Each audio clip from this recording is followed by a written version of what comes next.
nos acercamos a ti sabiendo que tú oyes nuestras oraciones, que tu oído está atento, oh Señor, a nuestra voz. Y Padre, cuando nos acercamos como iglesia, sabiendo que tú enviaste a tu Hijo, oh Señor, para que Él pudiera rescatar un pueblo para sí, santo, sin mancha, oh Señor. Todavía permanecen en nosotros lagunas, oh Señor, como iglesia local, como parte de tu iglesia universal. Pero Padre, sabemos que un día, rotos y deshechos todos los estigmas del pecado, esta iglesia, oh Señor, la iglesia será presentada como la esposa de Cristo a toda la creación. Y Padre, al mismo tiempo que estamos anonadados por este aspecto, como dice tu palabra, levantemos la cerviz.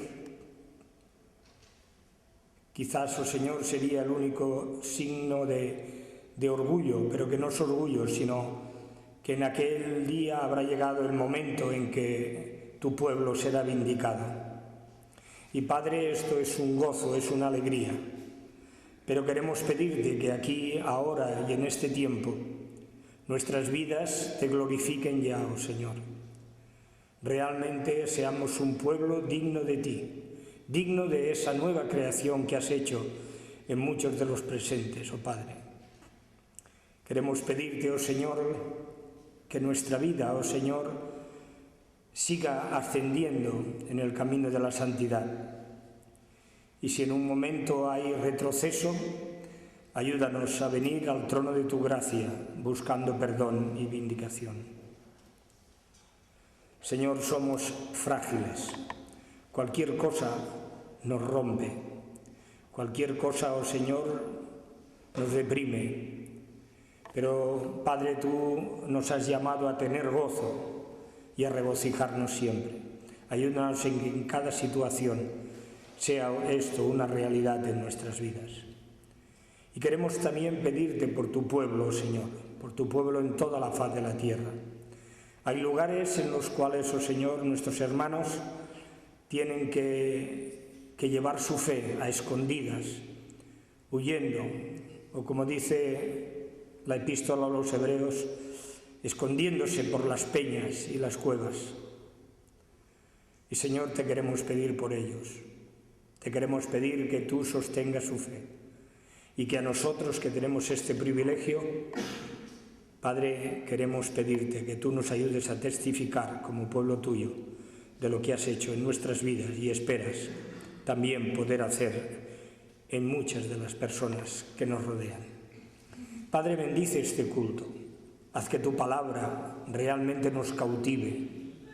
Haz que tu palabra, oh Señor, sea como un manjar delicioso, como oro refinado para nuestras vidas, como miel, oh Señor, dulce al paladar, pero al mismo tiempo que nos pese, como se nos decía hace unas semanas, y que limpie todo aquello, oh Señor, que tenga que ser limpiado y transforme todo aquello que tenga que ser transformado. Padre, recibe nuestra adoración y recibe todo lo que vamos a hacer para tu honra y tu gloria, pues te lo pedimos en el nombre y por amor de nuestro Señor Jesucristo. Amén. Gloria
Vamos a hacer una lectura en la palabra de Dios, en la epístola que el apóstol Pablo escribió a los filipenses.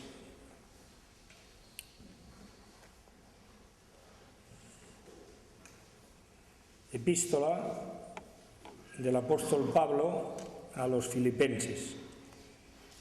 Empezaremos en el versículo 1.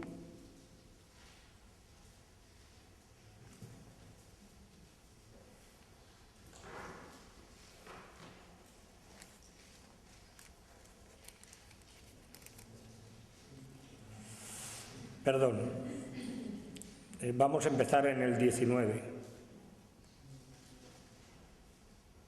Vamos a empezar en el 19. Espero en el Señor Jesús enviaros pronto a Timoteo, para que yo también esté de buen ánimo al saber de vuestro estado, pues a ninguno tengo del mismo ánimo. Perdonad que me he confundido. Es capítulo 1, versículo 12.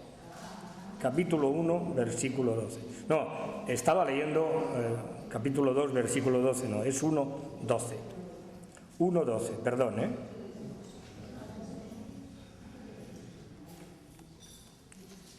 Quiero que sepáis, hermanos, que las cosas que me han sucedido han redundado más bien para el progreso del Evangelio, de tal manera que mis prisiones se han hecho patentes en Cristo en todo el pretorio y a todos los demás. Y la mayoría de los hermanos, cobrando ánimo en el Señor con mis prisiones, se atreven mucho más a hablar la palabra sin temor. Algunos, a la verdad, predican a Cristo por envidia y contienda, pero otros de buena voluntad. Los unos anuncian a Cristo por contención, no sinceramente, pensando añadir aflicciones a mis prisiones. Pero los otros, por amor, sabiendo que estoy puesto para defensa del Evangelio. ¿Qué pues? Que no obstante, de todas maneras, o por pretexto o por verdad, Cristo es anunciado, y en esto me gozo y me gozaré aún. Porque sé que por vuestra oración y la suministración del Espíritu de Jesucristo, esto resultará en mi liberación, conforme a mi anhelo y esperanza de que en nada seré avergonzado, antes bien, con toda confianza, como siempre, ahora también será magnificado Cristo en mi cuerpo, o por vida o por muerte. Porque para mí el vivir es Cristo y el morir es ganancia. Mas si el vivir en la carne resulta para mí en beneficio de la obra, no sé entonces qué escoger. Porque de ambas cosas estoy puesto en estrecho, teniendo deseos de partir y estar con Cristo, lo cual es muchísimo mejor. Pero quedar en la carne es más necesario por causa de vosotros. Y confiando en esto, sé que quedaré, que aún permaneceré con todos vosotros para vuestro provecho y gozo de la fe, para que abunde vuestra gloria en mí, en Cristo Jesús, por mi presencia otra vez entre vosotros. Y concluye esta sección el apóstol Pablo, desde el versículo 27 hasta el 30, que son la base de la predicación de esta tarde de nuestro pastor.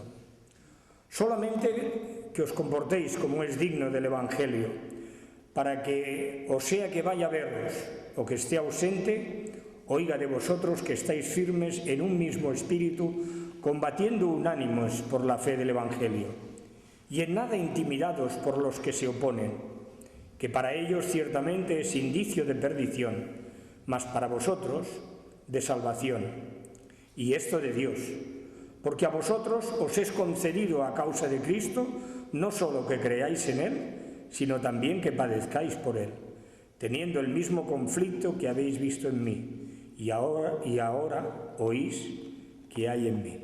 Hasta aquí la palabra del Señor. Vamos a orar por nuestro pastor.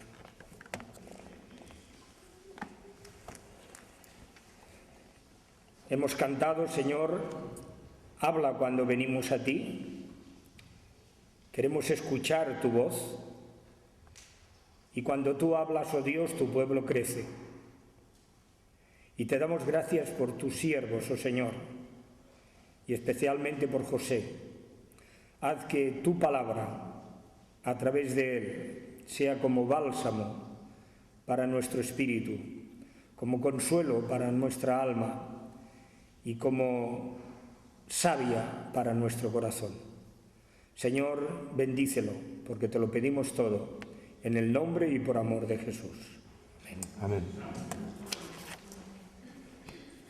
Quisiera hablaros en esta tarde de un tema que a mí me ha ayudado mucho y que considero de suma importancia para todo cristiano, para la Iglesia.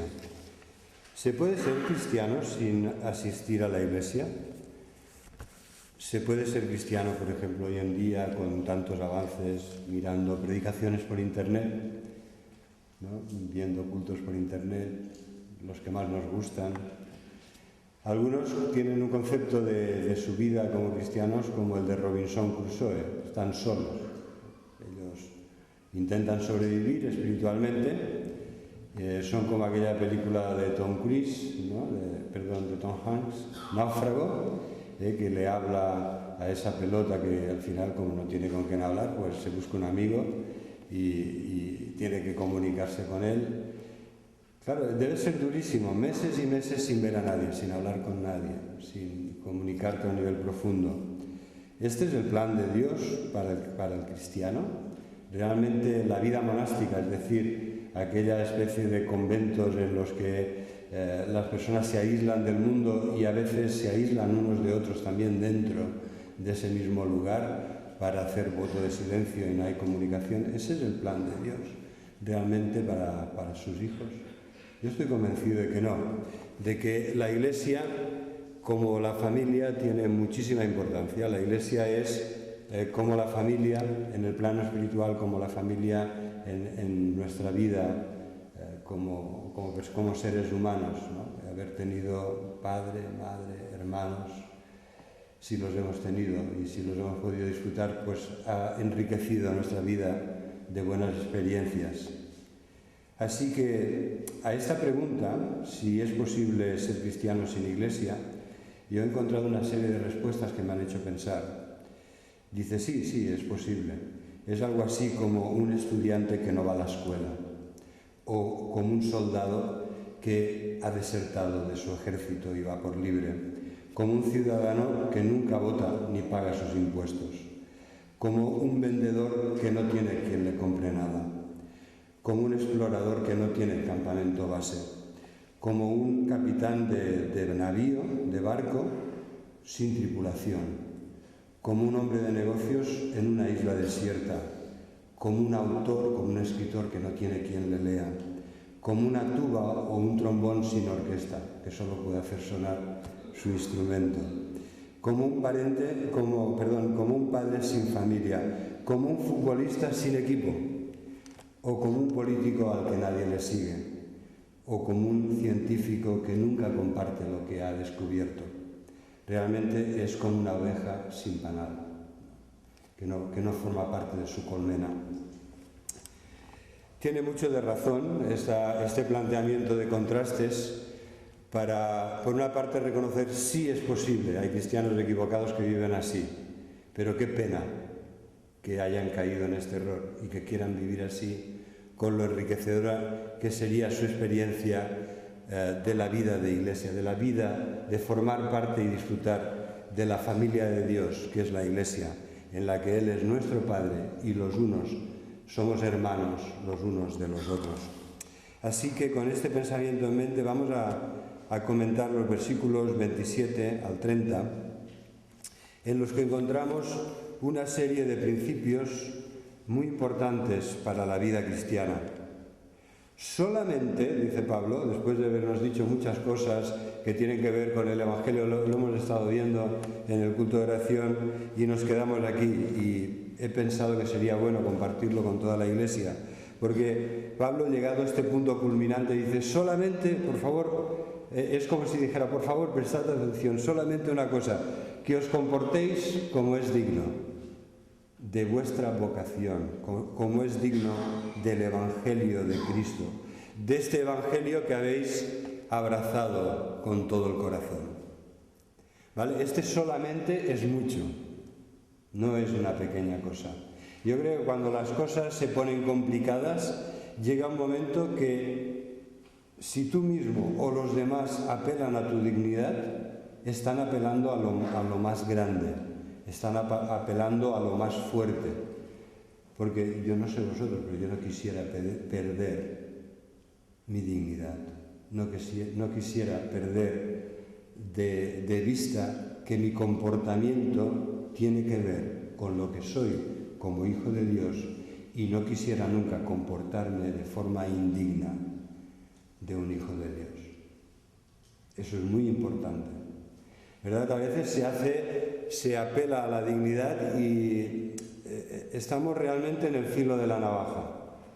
Hay personas que enseguida caen en el orgullo. Cuando se habla de dignidad, enseguida caen en una actitud de orgullo, de soberbia. Yo no me rebajaré a hacer esto.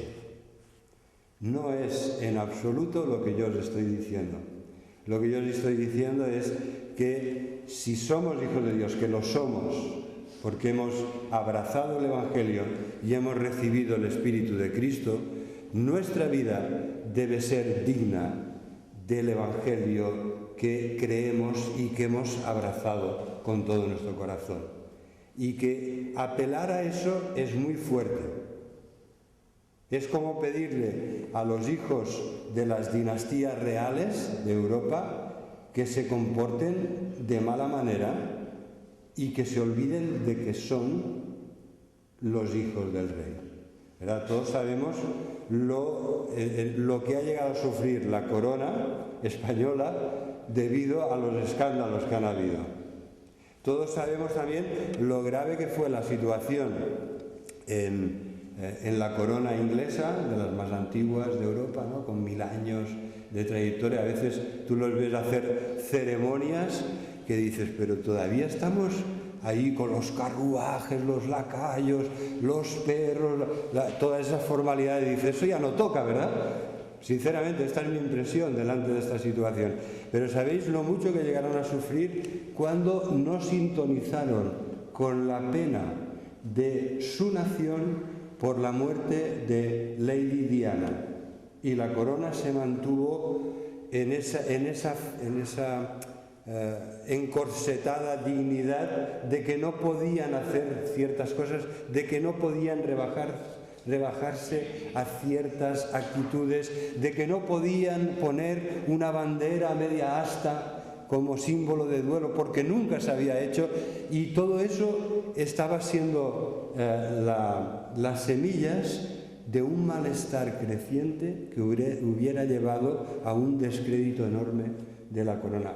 Corrigieron a última hora, ¿verdad? Pero es así, o sea, debemos comportarnos como es digno. Supongo que todos hemos sido en alguna ocasión invitados, ya sea en bodas o en celebraciones diferentes, o en comidas de trabajo o de negocios, o representando, en mi caso, representando a la Iglesia, en ciertas situaciones que tienes que ser muy comedido en cómo vistes y en cómo te comportas, porque estás representando a la Iglesia, o representas a tu empresa, o representas a tu familia, ¿no? Estaría muy mal si en una comida de 5 tenedores nos ponemos a comer las gambas con los dedos y a chupar las cabezas. En casa lo podemos hacer tranquilamente, quizá nos gusta y fantástico. Pero en aquel lugar, o si pides pescado y empiezas a encontrar espinas en tu boca, ¿no? Cuando todo el mundo está ahí cogiendo el tenedor y los cuchillos con la punta de los dedos, que yo no sé cómo pueden maniobrar con ellos. Entonces, realmente hay situaciones de estas en las que es difícil, pero debemos saber estar. Y esto lo estoy aplicando directamente a nuestro testimonio como hijos de Dios. Debemos comportarnos como es digno. No siempre es fácil, pero debemos comportarnos como es digno del Evangelio que representamos, del Dios que nos ha llamado y de Jesucristo que nos ha salvado.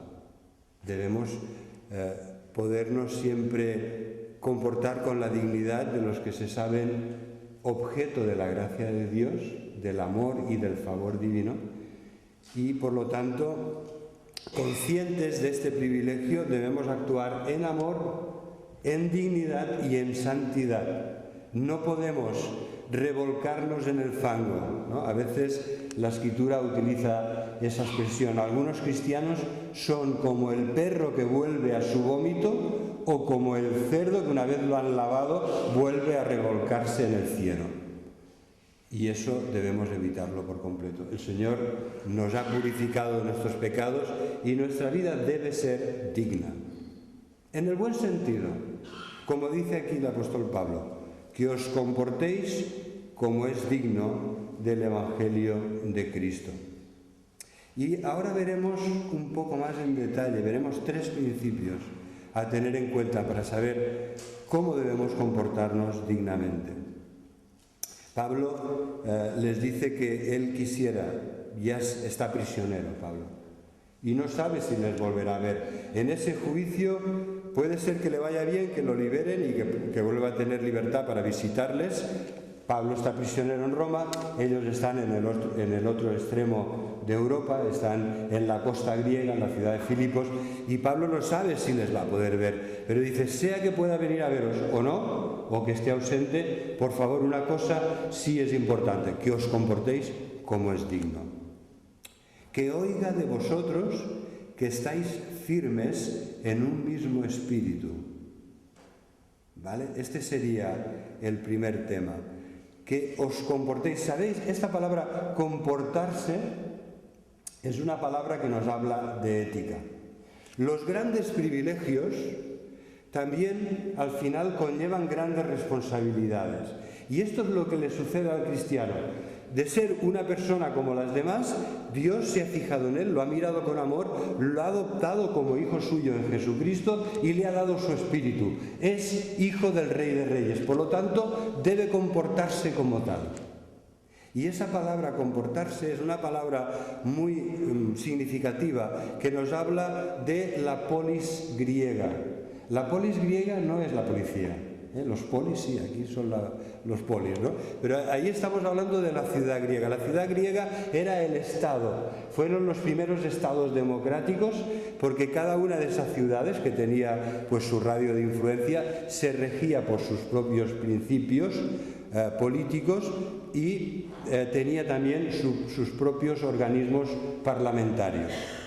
¿Vale? Y aquí se utiliza esta palabra, que os comportéis, está hablando, por ejemplo, es una palabra como en francés, poli significa educado, ¿no? Polites, la educación. Pues es una palabra que habla de esto, ¿no? De esta dimensión ética del comportamiento humano, de la conducta humana. Es una palabra que nos habla de que, de la misma forma que como ciudadanos debemos conocer las normas de convivencia de nuestro Estado y de nuestra ciudad, ¿no? Porque esto es lo que hace posible la convivencia. A mí cuando viene el vecino y me dice, mire por favor, tire el piano de su hijo por la ventana, porque ya no lo soporto más. ¿Qué le tengo que decir? Ya sabéis que hubo en Puigcerdá, que hubo una sentencia, ¿no? Que obligaba a la pianista a indemnizar a la pobre vecina torturada, que estuvo durante años torturada por la buena música de esa estudiante de piano. Bueno, entonces cuando suceden casos así, debemos ir a las leyes, debemos ir a la normativa municipal, debemos ver los umbrales de ruido. Si el pianista sobrepasa los umbrales de ruido permitido, de decibelios permitidos en los horarios marcados, pues tiene que parar de tocar porque molesta a sus vecinos. Menos mal que las normas no las ponen los pianistas, ni los que tocan el saxo. Las ponen las autoridades pensando en el bien común. Y estas normas nos permiten convivir en paz. Yo como saxofonista las tengo que respetar y mi vecina, que no soporta el saxo, también tiene que soportar que yo me ajuste al ruido permitido, a los decibelios permitidos, en los horarios tolerados, ¿no? Y entonces aquí tenemos exactamente lo mismo. Hay una serie de normas de conducta, de comportamiento, y el principio principal es ese. Por favor, dice Pablo, solamente una cosa, compórtate bien como es digno. ¿no? Y con esto Pablo abarca mucho, te dice solo una cosa, pero lo abarca toda tu vida. Porque debes ser consciente, en primer lugar, de cuáles son los principios que harán de tu propia vida una vida digna de un hijo de Dios. Debemos andar en amor, debemos andar en santidad, debemos andar en unidad, debemos andar en la verdad de Dios, debemos ser personas dignas de confianza, que hablan la verdad en amor, debemos ser personas justas, que no atropellan a los demás cuando quieren conseguir cosas por la vía rápida. Y así podríamos alargar muchísimo esta lista, pero Pablo lo resume magistralmente solamente una cosa: compórtate como es digno del Evangelio. Y lo primero que él especifica es, en el versículo, al final del versículo 27, que debes estar firmes en un mismo espíritu. Lo dice en plural, que vosotros estéis firmes en un mismo espíritu. Si tenemos ese mismo espíritu del Señor derramado en nuestros corazones, estaremos firmes y estaremos unidos. Y esa es la voluntad de Dios y es lo que nos aconseja Pablo, inspirado por el Espíritu. Que estéis firmes en un mismo espíritu. ¿Queréis que por un momento pintemos un cuadro de lo que significa estar firme? Pues mirad, cuando Pablo llegó a la ciudad de Filipos, empezó a predicar el Evangelio.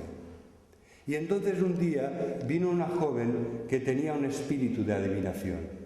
Y esa joven daba testimonio de ellos, que eran siervos del Altísimo. Pero Pablo tuvo compasión de esa joven porque sabía que había un espíritu de adivinación, un espíritu maligno de adivinación que había dominado a esa joven, que atormentaba a esa chica. Y Pablo lo reprendió y la liberó. Y ahí empezaron los problemas, ¿verdad? Porque esa chica era una esclava y resulta que era un buen negocio para sus amos y ganaba mucho dinero adivinando para los que pagaban para que les adivinara. Y entonces ahí lo denunciaron, hubo un conflicto y acabó Pablo y Silas en la prisión, en lo más lúgubre de la prisión, con los pies, lo habréis visto en las películas, los pusieron allí con grilletes en un cepo, no sabemos si eran de hierro o de madera, pero les sujetaron las piernas en lo más profundo y lúgubre de aquella prisión. Y estando allí, después de haber sido apalizados e inmovilizados de esa manera, ahí empiezan los milagros. Ahí empieza que se empiezan a oír unas voces que alaban al Señor melodiosamente desde esa senda negra llena de tinieblas en lo más hondo de esa prisión. Pero desde allí salían preciosas alabanzas que se elevaban al cielo. Y esas alabanzas tenían tanto poder que al cabo de un rato hubo un terremoto. Hubo un terremoto muy especial, uno de esos milagrosos, porque el terremoto no hizo mal a nadie, pero se abrieron todas las puertas de la prisión y se rompieron todas las cadenas. Así que bendito terremoto. Y en aquel momento Pablo se da cuenta de que el carcelero, viendo lo que está pasando, se va a suicidar, porque él es responsable de la seguridad, es responsable con su vida de la seguridad de aquel lugar y de aquellos prisioneros. Y entonces Pablo lo impide y le explica el Evangelio, le dice: cree en el Señor Jesucristo y serás salvo tú y toda tu casa. Os pongo este ejemplo que va a las raíces de lo que es el momento en el que Dios levanta una iglesia en la ciudad de Filipos, la primera ciudad de Europa en la que arraiga el Evangelio cristiano. Y os pongo este ejemplo para que veáis lo que es comportarse de forma digna.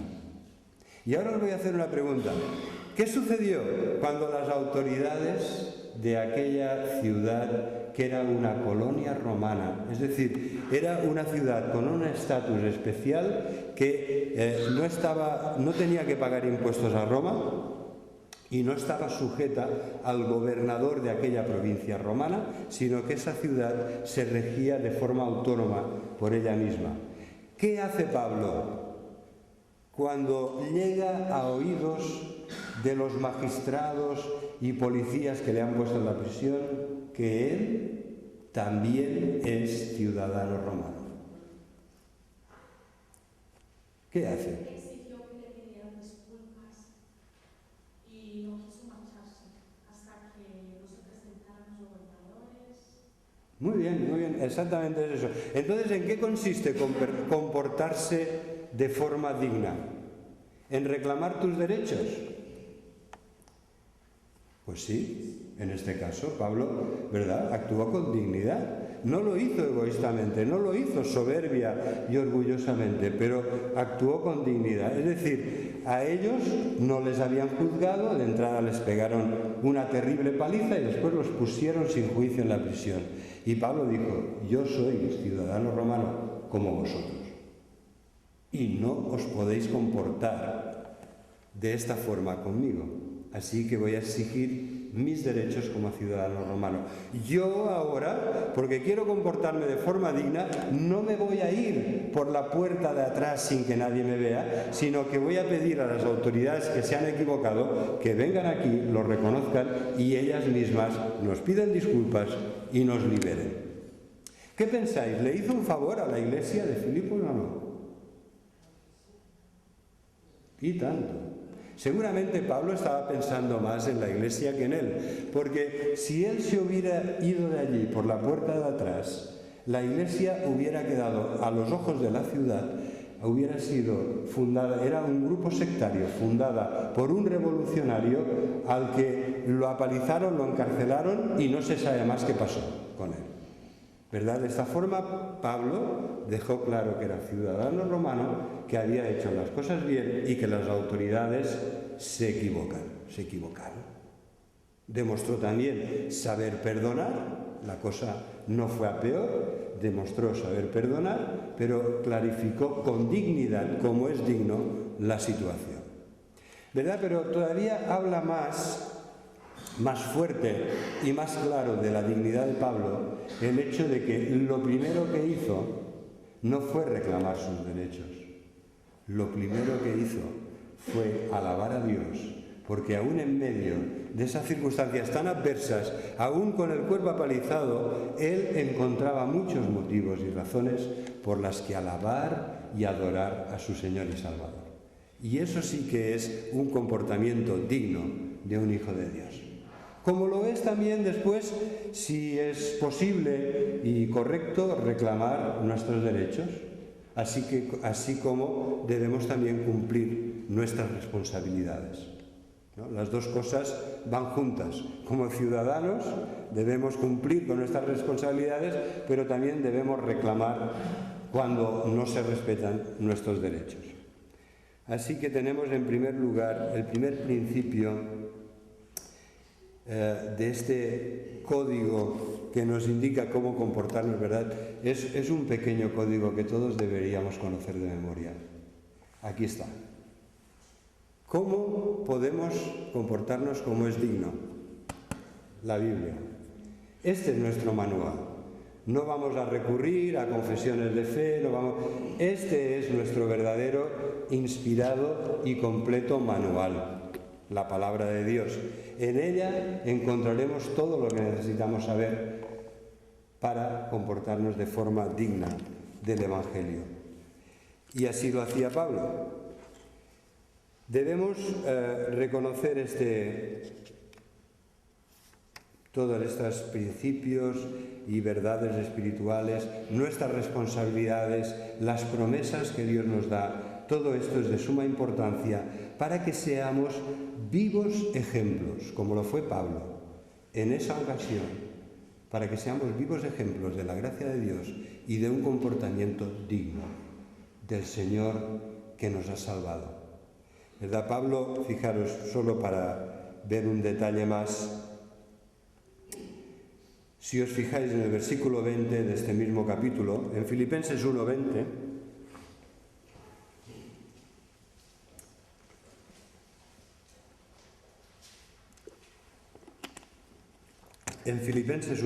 dice Pablo: conforme a mi anhelo y esperanza de que en nada seré avergonzado, antes bien con toda confianza, como siempre. Ahora también quiero que sea magnificado Cristo en mi cuerpo, por vida o por muerte.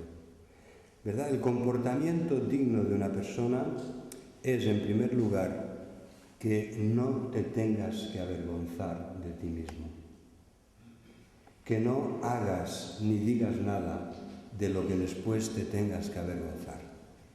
Y eso es lo que dice Pablo, ¿no? Yo confío, por la gracia de Dios, que en nada seré avergonzado. Y fijaros que para Pablo no hay límite, ¿no? Porque dice, lo importante para mí es que Cristo sea glorificado en mi cuerpo, en mi vida, en mí, que Cristo sea glorificado, que sea magnificado, ¿no? Engrandecido Cristo en mi vida, por vida o por muerte. Él no sabía si el juicio era... Él había apelado, como ciudadano romano, había apelado su derecho de presentarse delante del emperador, que ya sabéis quién era. Era un personaje que ha pasado con muchos diferentes retratos en la historia, pero hay pocos retratos de él simpáticos. Era el emperador Nerón. Pablo había apelado y habría de ser juzgado por Nerón. Y entonces dice... Ya sea que me salve y me libere o que muera, sobre todo lo que deseo es que nada sea avergonzado y que Cristo sea glorificado. Este es el principio rector de los que quieren vivir de una forma digna, porque para mí el vivir es Cristo y el morir es ganancia, ¿verdad? Este es el principio. Para mí vivir es Cristo. Para muchas otras personas, vivir significa 1000 cosas diferentes, pero para Pablo y para los verdaderos hijos de Dios hay una sola cosa importante. Para mí, vivir es Cristo. Si estoy aquí es porque tengo una misión y porque debo cumplir con ella de una forma digna, que glorifique a Dios en mi vida. Es en este sentido que debemos entender la dignidad, no en el sentido de no rebajarme, ¿no? De qué desfachatez, ¿cómo me pides a mí esto? Se me caen los anillos. No, en este sentido no. Es en el sentido de que nuestra vida sea Cristo y que en todo deseamos glorificarle y que nunca hagamos nada de lo que nos hayamos de avergonzar delante de Dios a causa de nuestro testimonio, que Dios quiere que sea santo. Permaneced firmes, dice Pablo, versículo 27, que estéis firmes en un mismo espíritu, ¿verdad? Y esto es una frase de guerra espiritual, estar firmes. Estar firmes significa plantarte en tu posición con dignidad y no retroceder asustado.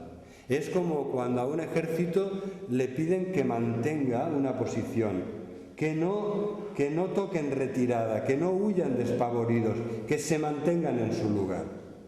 Esto es lo que está diciendo aquí el Evangelio, que estéis firmes en un mismo espíritu. ¿Sabéis? La palabra es como una estaca bien clavada. ¿Es importante clavar bien las estacas? Cuando tu vida depende de una estaca, ¿es importante asegurarte que la has clavado bien? ¿Sí? Mirad, yo era muy jovencito y fui a escalar al Pedraforca. No me acuerdo si tenía 16 años. Íbamos 2 compañeros y cada día escalábamos aquella enorme pared de la cara norte del Pedraforca. Y yo estaba súper orgulloso porque tenía unos materiales que venían de América. Estamos hablando de hace muchos años, ¿eh? Estamos hablando de una época en que, en fin, aquí el material de importación era muy raro. Y eran unas hermosas clavijas de escalada así de grandes, de un hierro de una aleación especial, y tenía 2, y aquello para mí era como un tesoro. Y entonces, yo me acuerdo que mi compañero era muy bajito y muy delgadito. Yo también era muy delgadito. Y entonces llegué a un momento de esa difícil pared que no podía subir y dije, ahora es el momento de utilizar la élite del material que llevo. Saqué aquella clavija así de hierro negro, la puse en la fisura y cuando ya llevaba un rato clavándola pensé, si la clavo más, mi compañero no la va a poder sacar. Por lo tanto, me colgué y subí para arriba. Cuando ya estaba cuando ya había apoyado todo mi peso e iba para arriba, hace la clavija. ¡Chum! Y entonces yo caí como unos 10 metros y aquel pobre compañero que pesaba bastante menos que yo experimentó lo que es el efecto catapulta, ¿sabéis? Él también subió para arriba disparado. Conclusión, perdonadme esta experiencia personal que ha marcado mi vida. Conclusión, no me gusta caerme, te puedes hacer daño. Segunda conclusión, es igual, si el compañero no la puede sacar, que se quede allí, pero asegúrate que la estaca la clavas bien y que no se va a arrancar. ¿Verdad? ¿Os imagináis qué ridículo? Por el valor X, aunque costaran 20 euros, es igual, ¿no? Pero por el valor X de arriesgar tu integridad física porque tienes miedo de que no la puedes sacar, que se quede ahí. Pero si esto es así en el plano físico, mucho más importante es en el plano espiritual. Por favor, plantémonos firmemente en Cristo, nuestro Señor y Salvador. Este es el principio de la guerra espiritual. Estad firmes. Estad firmes en el Señor y en el poder de su fuerza. Y es lo que nos dice aquí Pablo, que en el Espíritu que hemos recibido del Señor, que estemos firmes. ¿Eso qué quiere decir? Firmemente arraigados y cimentados en Él, bien cogidos a Él. No nos soltemos, porque precisamente cuando vienen tormentas es cuando más fuerte te tienes que agarrar al Señor y no soltarlo. Y esta es la gran lección que Pablo intenta compartir con nosotros aquí. Que combatamos unánimes por la fe del Evangelio. Esta palabra combatir habla de luchar juntos. ¿Vale? Si os fijáis, etimológicamente en castellano es así. Juntamente con, batir. Es una palabra que habla de lucha, pero de una lucha que tú no estás solo, estás en un ejército y luchamos juntos. Hermanos, nosotros somos un ejército espiritual. Nosotros, la Iglesia de la Gracia de Dios, somos un ejército espiritual, somos una familia espiritual y luchamos juntos. Cuando un hermano lo está pasando mal, oramos por él, nos preocupamos por él, le llamamos, o deberíamos hacerlo, porque a veces hemos tenido despistes, ¿verdad? A veces hay situaciones en las que no hemos estado a la altura, pero nuestro deseo es estar unidos, firmemente unidos, para apoyar, para ayudar, para luchar juntos. Esto es una guerra espiritual. Está muy claro que es así. Está muy claro que cada mañana deberíamos ponernos toda la armadura de Dios. A ver, si el pastor Beller preguntó por los 10 mandamientos y nos quedamos así un poco dubitativos, ¿qué diríamos si yo os digo, bueno, cuál es la armadura espiritual que debes ponerte cada mañana, querida hermana o querido hermano? ¿En qué consiste la armadura espiritual que te debes poner cada mañana? A ver, ¿en qué consiste? Sobre todo, ponerse lleno de salvación, la coraza de justicia y la presencia de la paz. Muy bien, hay 3 cosas, faltan 3 más, pero vamos bien, al menos ya vamos con 3 cosas, ¿eh? La Biblia, que es la espada del Espíritu, la palabra de Dios. ¿Qué más? El cinto de la verdad, hermanos. Bien ceñidos con el cinto de la verdad. ¿Verdad? Y sobre todo y todos bañados en oración. Orando en todo tiempo y en todo lugar, con toda oración y súplica por todos los santos, para que Dios nos proteja. Esto es la Iglesia, esto es comportarse de forma digna, cuando nos damos cuenta de que estamos juntos, de que no estamos solos en esa batalla y de que debemos hacerlo de forma unánime. Fijaros qué énfasis hay una y otra vez en el hecho de que estamos juntos, de que somos una sola familia, un solo cuerpo, una sola iglesia, y que debemos combatir unánimes, como una sola persona, con una sola alma. Eso es lo que significa la palabra unánime. No podemos hacer la guerra cada uno por su lado. ¿Qué dice Jesús? Una casa dividida no puede prevalecer. Una iglesia dividida no puede prevalecer. Es tan claro como el agua. No puede prevalecer. Cuando la iglesia no está unida, Satanás tiene autopistas para entrar y sembrar cizaña en ella. Cuando una casa está dividida, no puede prevalecer. A ver, esto lo decimos no porque sea una teoría, sino porque lo hemos sufrido en nuestras propias carnes. Cuando Satanás rompe la unidad, sabe muy bien el adagio: divide y vencerás. Y también sabe que en la unión está la fuerza. La Iglesia debe permanecer unida. Y el compromiso que tienes con el Señor, de alguna forma irrepetible, porque es tu compromiso con el Señor, pero de alguna forma se ha de traducir directamente con tu compromiso con la Iglesia a la que perteneces, con la Iglesia que te ama, con la Iglesia que te cuida. Porque cuando ves que no hay compromiso, entonces la verdad es que falta algo muy importante en esa persona. Por eso os decía al principio, ¿verdad?, que no es posible. Un cristiano sin iglesia es como un estudiante sin escuela, como un soldado sin ejército, como un vendedor sin clientes, como un capitán sin tripulación, como un político al que nadie le sigue. ¿No? Realmente no puede ser, no tiene sentido.